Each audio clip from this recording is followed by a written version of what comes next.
Hey everybody, welcome back. Okay, I've been waiting for this session all year, and I am so excited to finally stand on this stage and to bring you a very special conversation. I am about to share the stage with our closing keynote speaker, actor, author, and restaurateur, Danny Trejo. Danny has developed a prolific career in the entertainment industry with a hard-earned and atypical road to success. From years of imprisonment to helping troubled youth battle drug addiction, from acting to producing, and now into restaurant ventures, Trejo's name, face, and achievements are well recognized in Hollywood and beyond. Trejo has starred in dozens of films and television shows, including Desperado, Heat, From Dusk Till Dawn, Con Air, Breaking Bad, Machete, and so many more.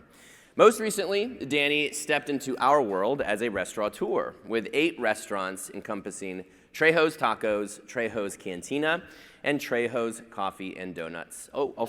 He also owns a music company. Now, some of you have received a copy of his book already, chronicling his journey from fame to food service, and there will be more right out the door as we leave for our following event. But for now, please join me in welcoming to the stage Danny Trejo.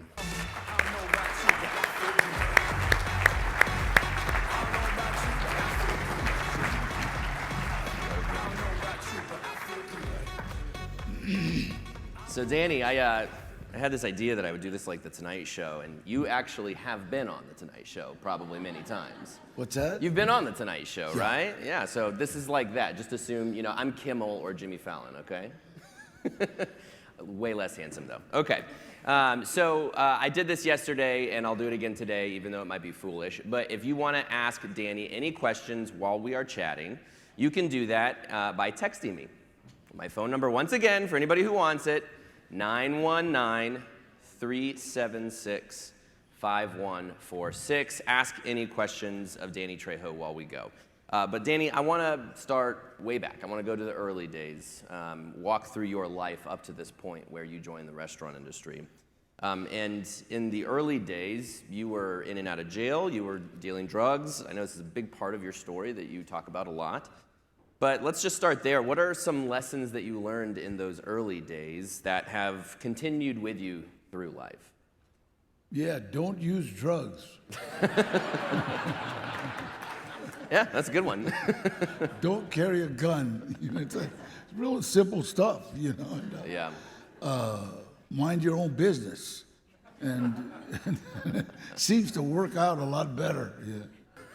But I think, it's like, if you're on that side of the law, you're going to jail. If you're on this side of the law, you're all right. You know what I mean? And it's not just, what do you call it? I mean, there's a lot of people going to jail right now that never even considered it. You know what I mean? But that's just how it is. You break the law and you go to jail. Sure. Okay, so you didn't start acting until you were actually in your 40s, is that right? Well, I got out of prison in 1969. I worked as a gardener, a mechanic, a bricklayer, and then we had a great gardening business, me and Danny Levitoff. And I like Danny. I met him in a drug recovery center that me and a guy named Frank Russo ran, and it was called RIF, Recovery, Independence, and Freedom. And who had helped Frank start it was a judge named Judge Hughes out of Van Nuys. And we used to have groups with these kids, and I have to say that I was impressed with them, and they were impressed with me. Some of them might be going to prison, so they wanted to know, but Riff had a 92% success rate because a lot of the kids really liked what we were doing, and so Danny Levitoff had taken too much acid, and all he did was laugh. And he was doing armed robberies, like 16-year-old kid right down Ventura Boulevard. He was robbing Jack in the Boxes very good armed robber. And he would, like, rob it, stash the gun, and go walking, but he forgot to take his ski mask off, So that's my kind of crook. Come here, man. So we started this gardening business, and we didn't have a lawnmower, we had no tools whatsoever, How'd you do I was gardening? fresh out of prison, and he was, fresh off the street. So, but we would go and, hey, he would, nice white kid, hi, can we mow your lawn for $10? Sure, and then I'd show up and say, do you have a lawnmower? Yeah. And, do you have edgers? So all the equipment we got, we'd go mow like 3 other houses and then come back and do theirs. And Pure profit. it Pure worked. profit. It worked. And in fact, I had a 59 Chevy Impala, and it has a trunk this long, the 59. So we would just throw all the bags, the plastic bags that we got from their house, and just go to Vaughn's and throw them all in and low overhead, and so that's what we did. And when I went to prison, there was a family in my mom's neighborhood that had beautiful dichondra lawn, which is really dumb. Dichondra is for someone that is never going to walk on their lawn, Right.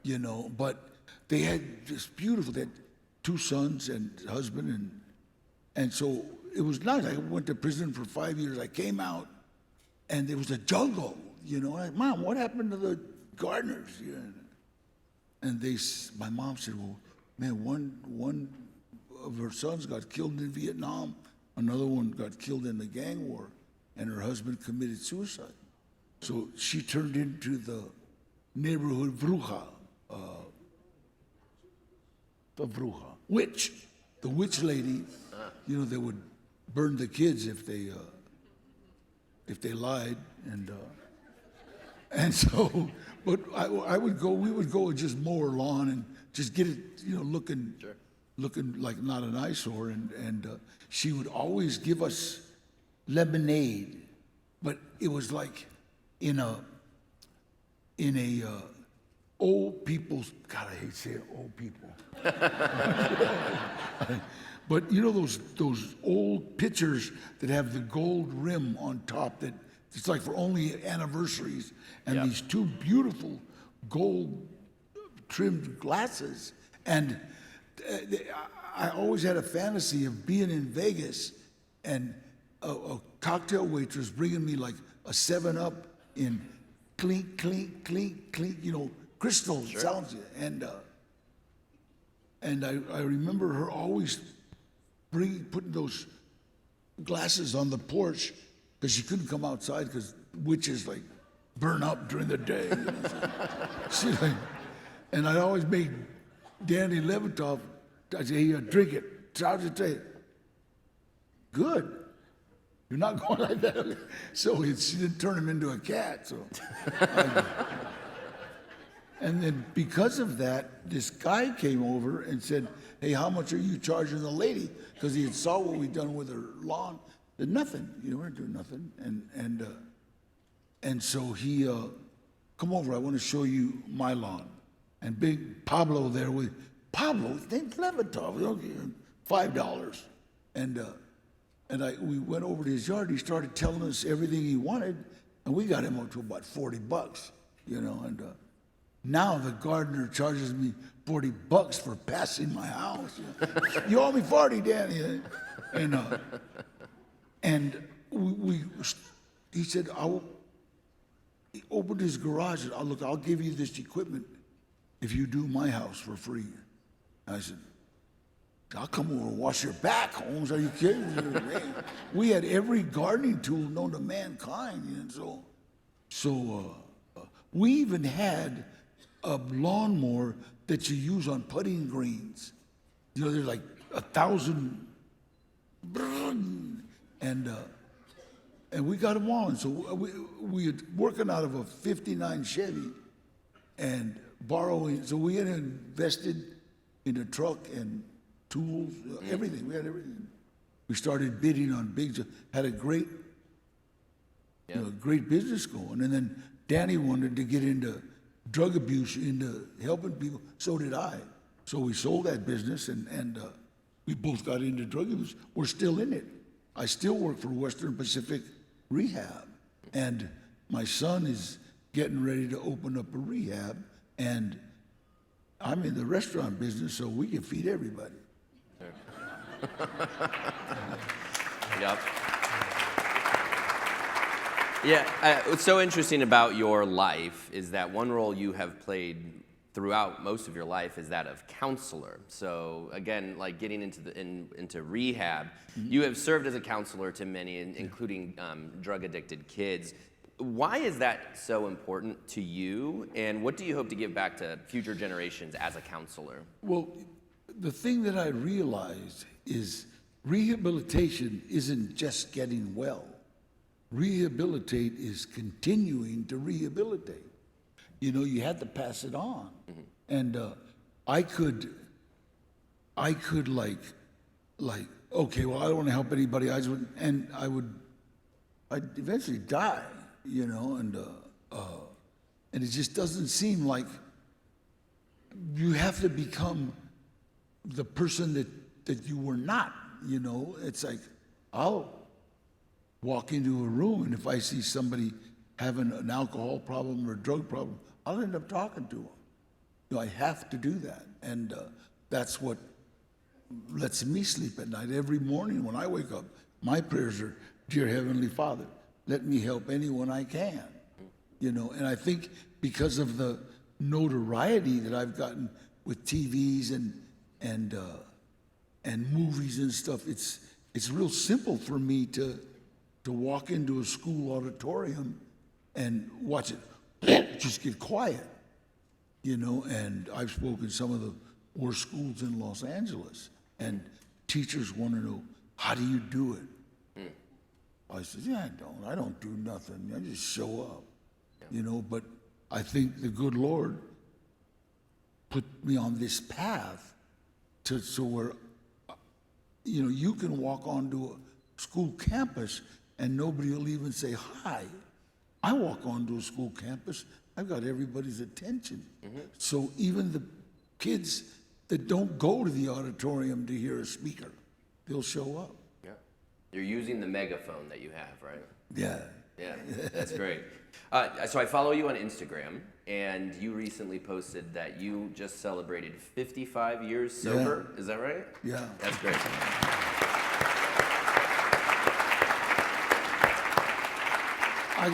I got sober in Soledad State Prison in 1968, and I got out August 23rd, 1969. I just did 5 years. Incredible. Well, obviously sobriety, there's so much there that has to do with discipline. You have to discipline yourself to stay sober. And I'm wondering about how discipline factors into your life and the many ups and downs you've had over your life. How has discipline been important to you? Well, you know, I have to keep reminding myself of the disease that I don't care what anybody says.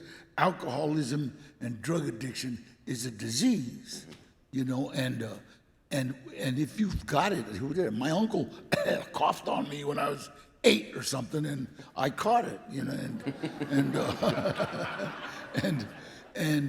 from there on, it's like we just took on. So unless I get the kind of medication that I need, which for me is meetings and meeting with people that are alcoholics and addicts that are clean, you know, I don't really choose to associate myself with people that are still using unless they're looking for help, you know. Yeah, no, that's great.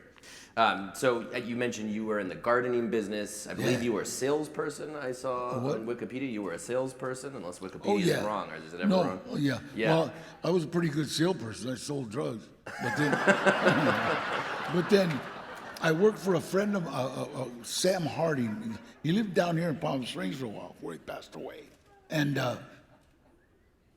he had a tool company, and we were selling tools. I dressed up in a suit and just really, and I'd go into these shops and I'd, hey, you want to buy this tool? No. And this ain't working, you know. So one day later, I put on a T-shirt, a silk black T-shirt, a black long leather coat, pressed Levi's, and Stacey Adams shoes, and drove in the back alley. I parked my car in the back alley, and I looked at it, and yeah, what do you got? I said, I got some tools. Not what he was expecting. Oh yeah, what do you got? I'd open my trunk. Oh man, and yeah. So sometimes I sold them for more than they were worth. I mean, they were $25 or $30. Oh, okay. So when I got back to the office, Sam said, how'd you do? I said, well, I sold out. You sold out? Yeah. So I put about $800 on the table, and he's, where are the receipts? I said,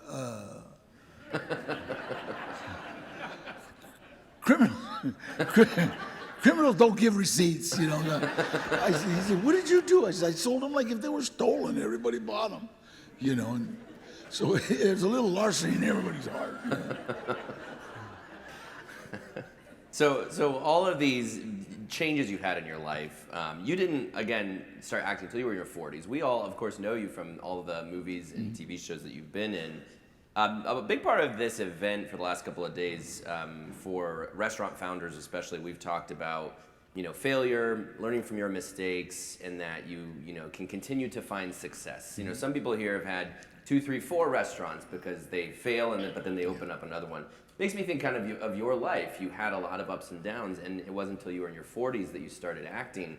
What do you feel like that teaches people about second chances in life and reinvention? Because it seems like you kept doing that until you were in your 40s. Well, you know, it's like you said it, ups and downs. And some of us stay down longer than a lot of people. You know, I had to, I mean, I was going to die in prison basically, you know, and so when I came out, I pledged, you know, hey, let me die with dignity, and I'll say your name every day, and I'll do what I can for my fellow inmate. And I said inmate because I thought I was never getting out of prison. And I remember when the parole board, I went to parole board in July of 1969, and I sat down, and the parole agent, I had a full board, which you don't get a full board unless you're like special, you know, you know, because they're the guys that can give you life right there. And so the first words out of his mouth were, Trejo, we're sick of you. I said, well, that's a pleasant way to start a conversation. You know, and he said, you're just useless. You know, you've been in prison most of your young life. He says, why don't you, we're going to let you out, bring us back a life sentence. Now, I kind of wanted to say, hey, you're supposed to get out there, man, catch that pass, make that touchdown, kid. You know, bring us back a life sentence. And I got out August 23rd, 1969. And they're still waiting for me, you know. But I did that. I did that from the first day I was out. I started helping people. This was 1969. This is before they had those great big trash cans. You know, they used to put everything in a tub and drag it out. Okay. Well, my mom's neighborhood was kind of old, so a lot of, I hate saying old people, a lot of old elderly, and they would always have trouble. So I seen one lady pulling her trash out, and you got pulling this thing. And I went over there to help her. God, I'll never forget the words out of her mouth. No me robas any. Shut up! And I grabbed her can and I brought it out, and then I went to her backyard to get the other one. She never took her eyes off me. She knew I was going to break for that garage. And I did. I just got the other trash and went away. I felt good. That's all I know is I felt good. How good, I don't know. I just felt better than I did going over there.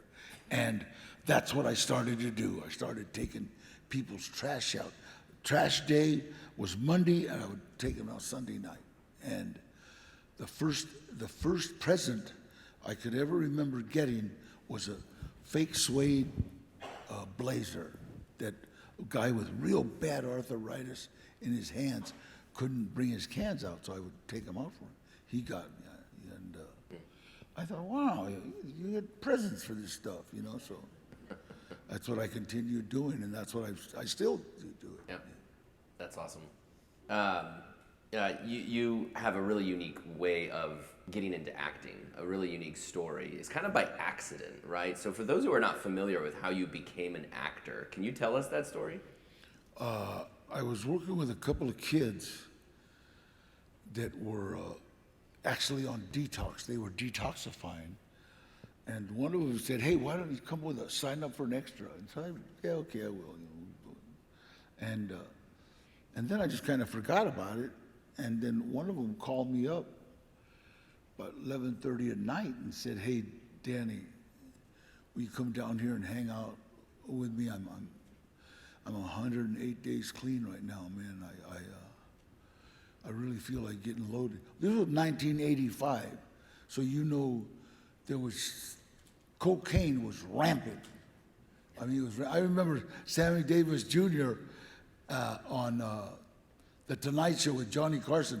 Johnny Carson mentioned, hey, what is that spoon? I said, well, that's my little Coke spoon. This is on Johnny Carson late night, but that's how it was, you know. And so so I went down there about 11:30, and I couldn't find him, but this guy asked me, hey, do you want to be in this movie? And I said, what do I got to do? He said, do you want to be an extra? I said, extra what? He says, can you act like a convict, prisoner? I thought, is this like This Is Your Life or something? And I thought Soledad, San Quentin, Folsom, Vacaville, Susanville, Tracy. I'll give it a shot, you know. They gave me a blue shirt, so I took off my shirt. I had a big tattoo, kind of says, oh, this guy was in prison. Doesn't say Mom, Marines, America. Oh, this guy was in prison. And so he said, leave your shirt off. I know first he went like this. I'm thinking, what stupid gang sign is that?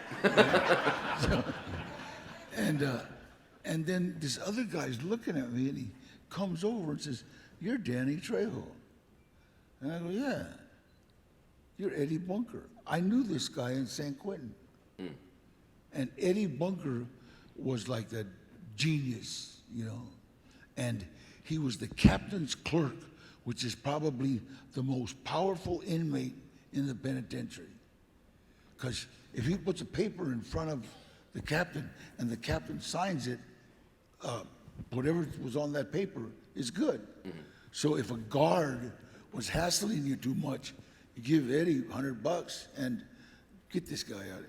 And 2 days later, that guard finds himself in the tower from 12 to 6 in the morning, you know.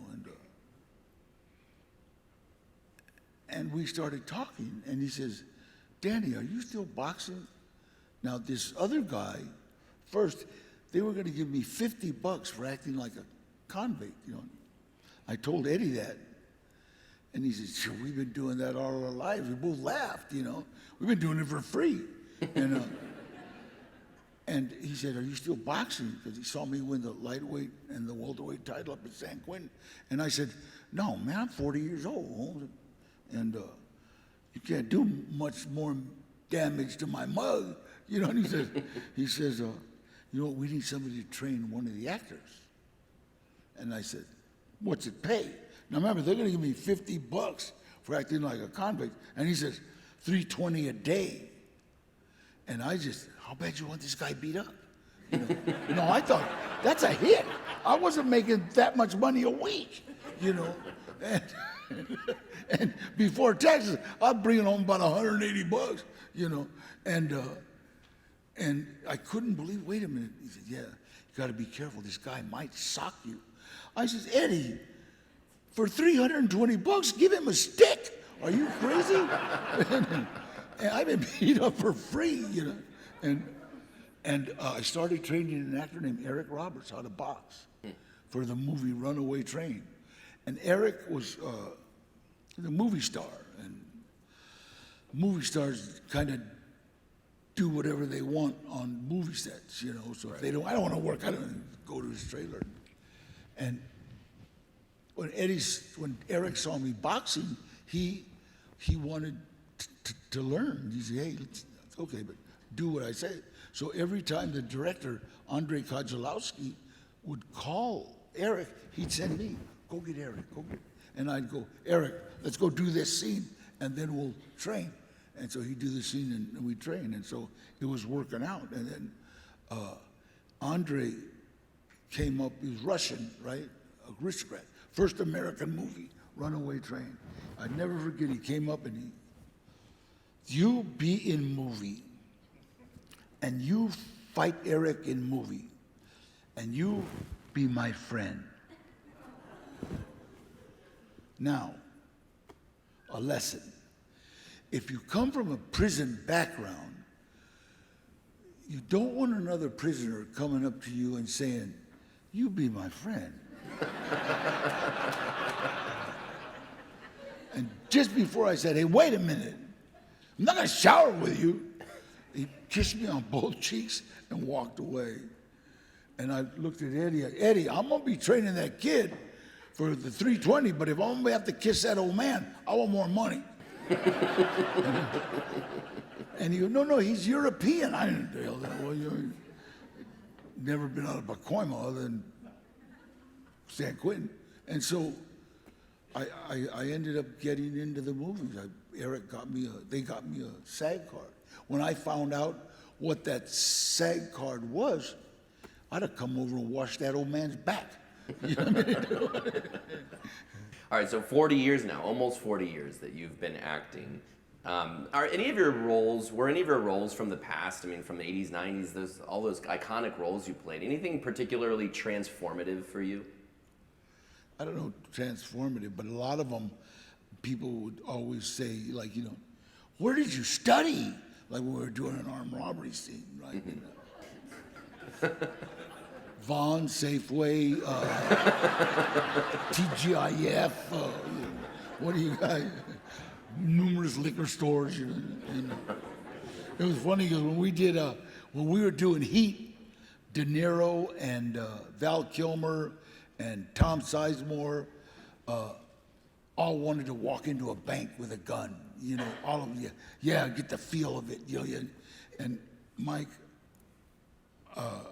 the director, right, Michael Mann, looks at me and goes, I done it. It's okay. And it was funny because we walked in, and one of the patrons in the bank goes, Trejo, hey, what's up? So that was kind of cool, you know. But I think that was amazing because Michael Mann had done a movie with my uncle Gilbert. He did a movie in Folsom. It's called The Jericho Mile. And all the African Americans came out to work and all the Caucasians came out to work, but none of the Mexicans, because the Mexicans have a union. And so none of them came out. So Michael Mann was trying to figure out what is going on, you know. And then he talked to a couple of people, and they turned him on to the people that run the Mexicans, you know. And so my uncle Gilbert was one of them, and they were talking, and Michael Mann liked Gilbert, blah blah blah. And so he said, all right, let's go. We can go to work. So they went to work, and Michael Mann won't admit it, but he paid my uncle pretty good money while he was in prison, you know. So not all the time, but while they were making the movie to keep everybody in line. So that was kind of, And it was funny, in that movie, Harry Super Jew Ross, the guy that put this tattoo on my chest, he comes up to the star and goes, "Here, that's good food, eat it." You know, so like everybody was helping him. So that was and Michael Mann, when we did Heat, he kept changing my name, and he finally came up and said, "Danny, you know what? Every time I look at you, I think of Gilbert. Can I just call you Gilbert?" And my family actually cried when they saw that movie because they call me Gilbert Trejo. Oh, wow. You've mentioned some of these names that you've worked with: De Niro, Val Kilmer, Michael Mann, countless others. Yeah. Any actors, directors, anybody in the industry who has made a particular impact on you from your past work? Well, Robert Rodriguez was amazing. Yeah. He's an amazing, amazing director. Just kids are okay on the set, you know. and Michael Mann, he was meticulous. I'll never forget. Michael Mann was. We were talking about safes, and the only safe that you could crack in him was a wheelie round door, right? He was talking. I said, no, there's the wheelie round door. He said, no, they changed that. So I didn't say nothing, but I went down to my safe guy, the guy that I knew that dealt in safes, and I asked him about it. He said, no, they changed that now. The wheelie round door you can't open like that, because you used to be able to actually, that's the school, and not anymore. So now they're all timed anyway. So. Gotcha. In case anybody wants to break into a safe. A good takeaway from this session. Don't try to rob anything from those safes. Okay, so obviously this is a restaurant event. We have restaurateurs in the room. You are a restaurateur. Yeah. What led you to the restaurant industry? Eating good. It was funny because, when you're going to do something, it's like you have to have good people around you. And I was working on a low-budget movie called what was it? We can IMDb it later. Tough Guy. Okay. Badass. Badass. That's right. A badass, I mean, a low-budget movie is usually, they can send out bring us 30 jacks or go to MC or the catering isn't like the greatest, and so I would always just make fix up a tuna salad or something. And Ash Shaw, one of the producers, saw me. He said, "Danny, you eat pretty good." And I go, "Yeah, hell, you're 70 years old, you better, And so he says, "Why don't you ever thought about starting a restaurant?" And I said, "Sure." My mom was a great cook, and I used to always piss my dad off when I said, "Hey, Mom, let's start a restaurant." Because that was in the 50s, and women didn't work in the 50s, In fact, my family was so biased. Is that a word? Anyway, if we were at a family gathering and my uncles were all together, "Art, you want a beer?" Oh, wait, hold on. "Bonnie, can Art have a beer?" Because she worked. And so they, to embarrass him, that his wife was, because none of the wives actually worked. And I thought, wow, that's rank. I hope my wife works. And it was like, that's the way it was. My mom was a great cook. We always had good food at the house. And we did Badass, we did Badasses, and then we did Badass on the Bayou. So that low-budget movie turned into a real moneymaker, and Ash brought us a business plan. And I looked at it, and there was no killing or mayhem in the first page. So I gave it to Gloria, and she kind of just said, "It's a no-brainer."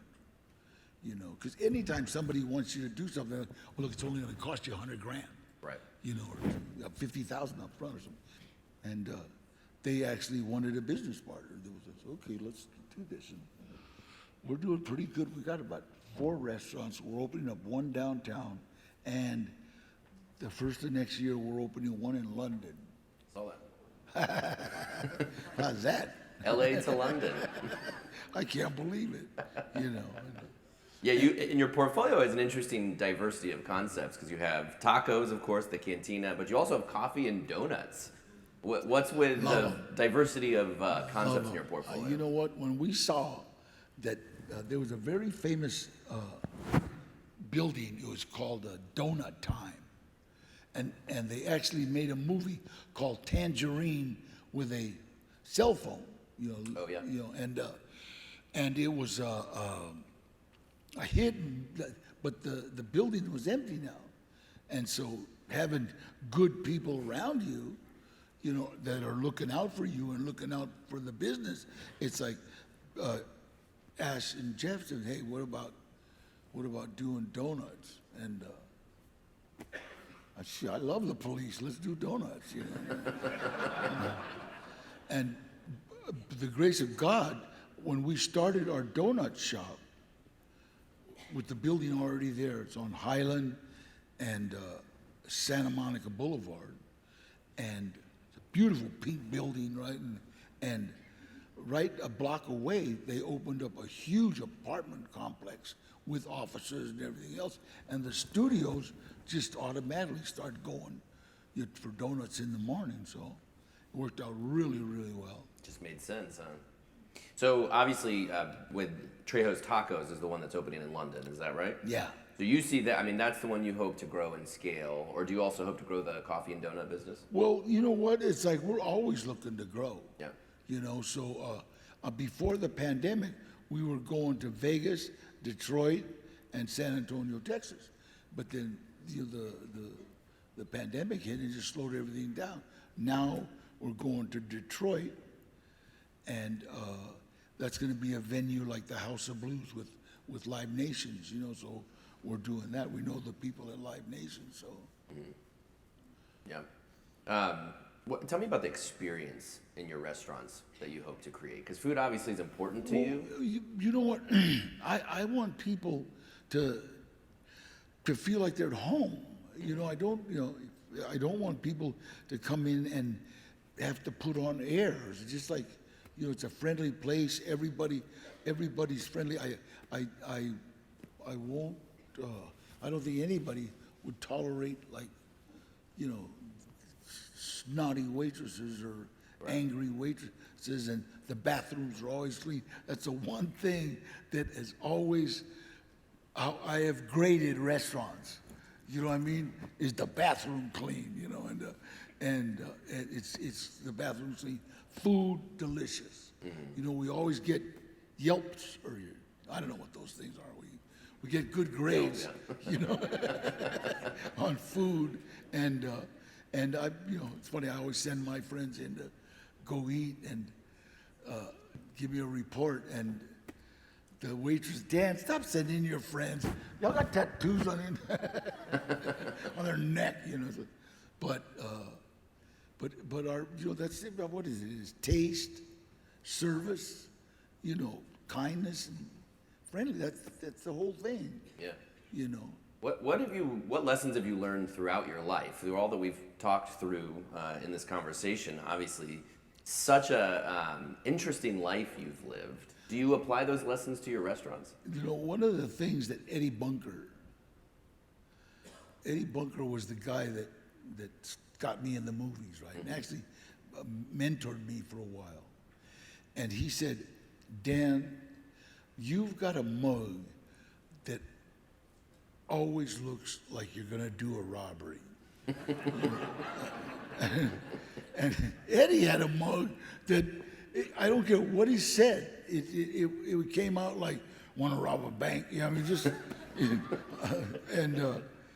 and he said, so you have to disarm people first, you know, you have to ask hello to people before they have time to arm themselves, you know, and I do that, you know, coming into the restaurant, hey, everybody, what's up, you know, and I enjoy that, you know, I enjoy the feedback I get from the restaurant. I love seeing a T-shirt of mine in Maine, Yeah. you know, and then, oh, sign this, I was there, you know, okay, Yeah, well, that's, I mean, it's interesting. Has anybody been to Trejo's Tacos? Yeah, we got All right. Yeah. I had the pleasure of going to the Cantina earlier this year. Phenomenal experience. Your mug is all over it. It's the logo. It's on the signage. It's all over the stores. You know, to your friend Eddie Bunker, I communicated, "Let's go rob a bank." What do you hope that communicates to customers with your face and your likeness? All Like over this? now it's friendliness. Now it's like smiling. Now it's like, hey, please enjoy my food, you know. And I got logos there. Wow, look at that. And the guy that makes my suit, G-Man, and he put that in there. And now they're in all my suits, and so it's kind of fun. But that's what I enjoy. I you know, welcome home. You know, that's the kind of feeling that I want people to have. Sure. You know, and you know, we're pretty full all the time, so it's like, you know, working out pretty good. Yeah. So it's good. I've never had any complaints. You know, this was bad or that was bad. Everybody's really on top, and that's out of 4 restaurants right now, and we're opening up 1 downtown.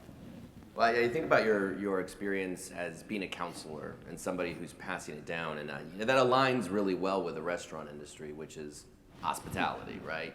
So, oh, is this mic out? You did it. There we go. But yeah, it's like, you know, people want to be treated, you know, almost like family. You know, hey, what's up? Come on in, you know, and sit down. You know, and sometimes if there's not a table, we'll bring one out. You know, so it's. Yeah. How would you sum up your life? It's such a fascinating life that you've lived, and now that you're in this new act with the restaurant industry, looking back, how do you sum it all up? Well, I'm 79 right now. I don't want to sum it up quite yet.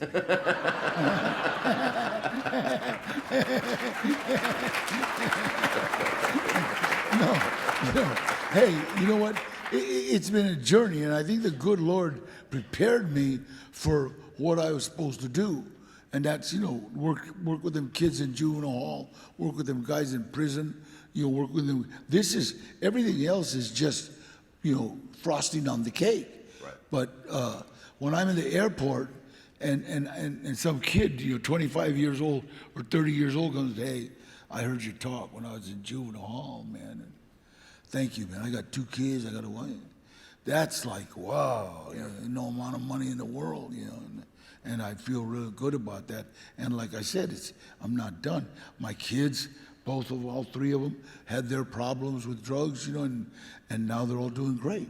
My son is a DGA, Directors Guild of America, yeah. Oh, sure. You know, he just got in.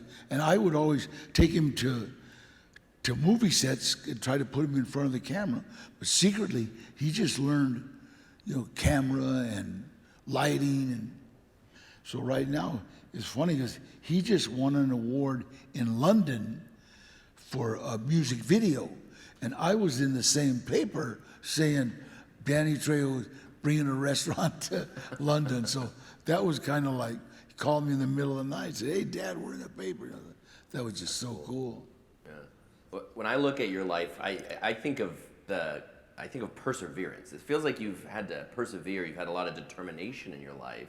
Does that track with you? It feels like that's a lesson that all of us can learn about, just persevering through so many of the things that have happened in your life to get to where you are today. Well, the only failure in life is quitting. That's it, you know, so as long as you're trying to do something, you're persevering, you're doing it, you know what I mean? And it's so funny because, like prison, when prison breaks you, it's not that you come out and be good, It's that you break into being institutionalized, that this is my life. When they can't break you, it's like you refuse to say, wait a minute, there's got to be something better. God didn't create me to live in prison. All right. I'm going to turn to some questions from the audience. Okay. They've been rolling in throughout. Again, if you have any questions for Danny Trejo, please send them my way. First question, this is such a smart question, I guess you could say. Would you go on Dancing with the Stars? I was just thinking, I got moves. I was just thinking about that. That'd be fun. Do you think of yourself as a chef? No, by no means. By no means. The chefs are unbelievable. I can cook. I can make stuff up, and my kids will eat it. And and they like a couple of stuff, But no, man, being a chef is Hugo. That's one of the chef that runs around all the restaurants. That's the guy that, I just idolize him. What would be some advice you would give a teacher to help guide our students today? Don't give up on them, and that's it. Just don't give up on them. It's so funny. The only teachers that I can remember their names was Mrs. Finley, right? And that was in the 4th grade. Anyway, Mrs. Finley was crazy about the Amazon River. We're in L.A., Talk about the Los Angeles River, But she was just crazy about this Amazon River and the Amazon this and that, and the Yanomami tribe sent her this wooden bracelets. And I just never forget this lady. I would always make fun of her. And she would, every day she'd come up with, these bracelets came from the Amazon River. They were sent to me by the Yanomami tribe. They were sticks. They were like, like a grapevine wrapped around and tied. But they clink, and all I remember is yelling, Yanomami, Yanomami, and 45 years later, I find myself on the damn Amazon River doing a movie called Anaconda. Mm-hmm. And all these people are asking questions,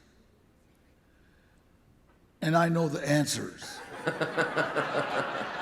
I never so embarrassed in my life. Ice Cube. You did it? Why do you know all that? I thought you were a gangster. I lied. I could not say, well, my 3rd grade teacher, Mrs. Finley. Ice Cube's the gangster, right? And so I said, now, when I was in Quinton, I read a lot. I swear to God, Mrs. Finley used to always pull my sideburns when she wanted my attention, and I could feel her pulling my sideburns when I told her.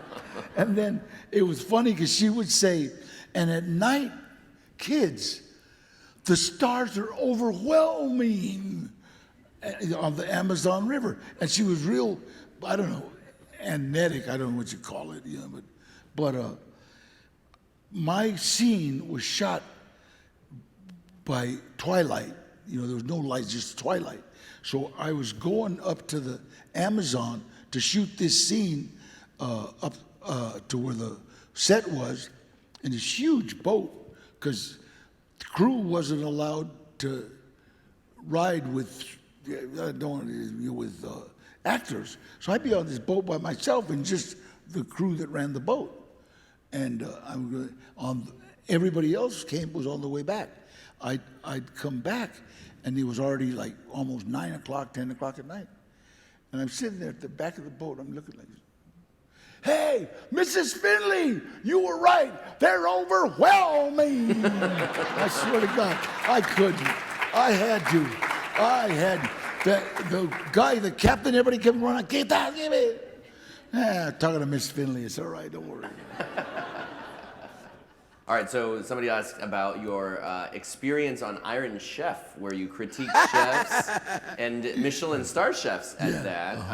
Tell us about that experience. How was it to critique the chefs? Well, one of the chefs was making tacos, and was making them with homemade tortillas.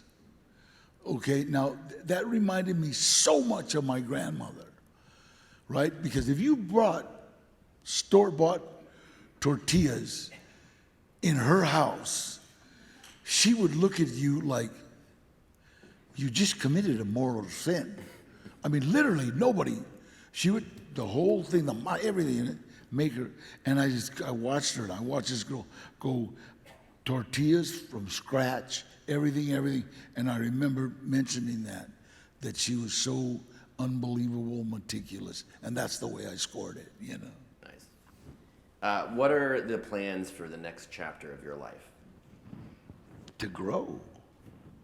I mean, I've talked it over with Ash and Jeff, and they both, yeah, let's expand. You know, let's expand. So we're always looking for a spot. You know, I went, I stopped by Morongo, and they want to talk to me, and I said, yeah, I'll throw Almos out. Don't worry, Eddie. I mean, Eddie. I mean, I don't know who's his name. George. Yeah, George is. I'd kick him out. I love him. I love George. Anything besides restaurants for what you hope to Well, achieve? music. You know, we're into the music business. This Saturday, Friday and Saturday, I'm doing a concert in El Paso, Texas. Okay. With my artist, flying back Sunday to do something in LA, and then flying back to Vegas, I think, because there's a big meeting there or something. For the music. So Ash has something, so, Gotcha. you know, so it's just, like me, it's like people say, why don't you stop? I go, why? You know, what am I going to do? If I want to go fishing, I'll go to Echo Park. You know, or I'll just go fishing. If my days off, I either work on a car or buy an old car. You know, so yeah, so nobody wants to take a day off. We got too many cars. Danny, this has been a pleasure. It's all the time we have. If you do have any more questions for Danny, however, he's going to be sticking around in our next event, which is we're going to be going outside into the garden area up there past where we had our meals. If you would like to grab a copy of his book, the first 250 people can grab that, and I'm sure Danny would be happy to sign it for you. And if you want that selfie moment with him, which I am going to do right now up on the stage, then you can also grab a selfie with Danny because he is happy to do that. Danny, let's get everybody in here, over here. All right, ready? All right, give a round of applause for Danny Trejo. Thank you so much. Thank you.